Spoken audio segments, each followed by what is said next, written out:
Со полициска придружба по неколку неодговарања на покани и непојавување на службен разговор, Габриел Бајрам донесен во станица на распит за кражбата на струја во ГТЦ и копањето на биткоини, пишува порталот МКДМК. МВР го најде Габриел Бајрам, но ГТЦ 2 месеца се уште чека тој да ги врати клучевите по раскинувањето на договорот на барање на ГТЦ.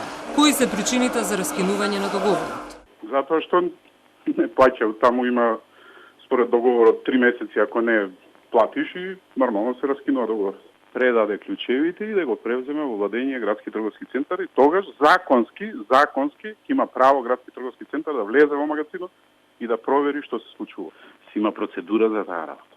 Не е само да го раскинеш договорот. Може ќе има и судски спор за одземање на владење. Тоа значи дека судот ќе му го земе владењето доколку не ги врати клучевите во градски трговски центар. Во меѓувреме, Сдруженијето на сопственици на дуќани на ГТЦ и официјално испратиле барањето од ГТЦ колку време бил Габриел Бајрам корисник на магазинските простори, кој и кога им издал одобрение за уривање и преправање на магазинскиот простор. Трајчевски, со одговор, се додека ги нема клучевите, не може да каже што се случувало таму. А каде е видено дека е преправа дојаде?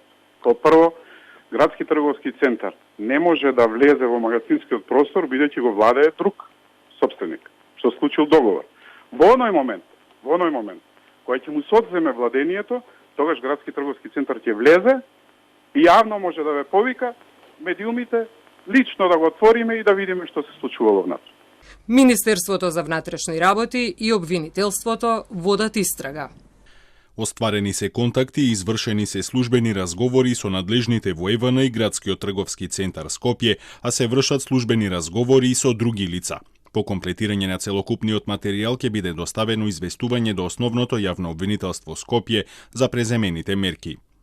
Основното јавно обвинителство Скопје, настапувајќи по примено известување од МВР, издаде наредба да се направат неопходните проверки со цел да се утврди фактичката состојба. По наредбата се постапува.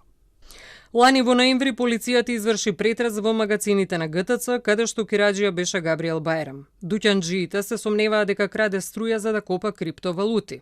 Бајрам тогаш пресели дел од апаратите, додека истражните органи се прогласија ненадлежни за копањето. Собствениците на дуќаните пак почнаа да добиваат помали сметки за струја.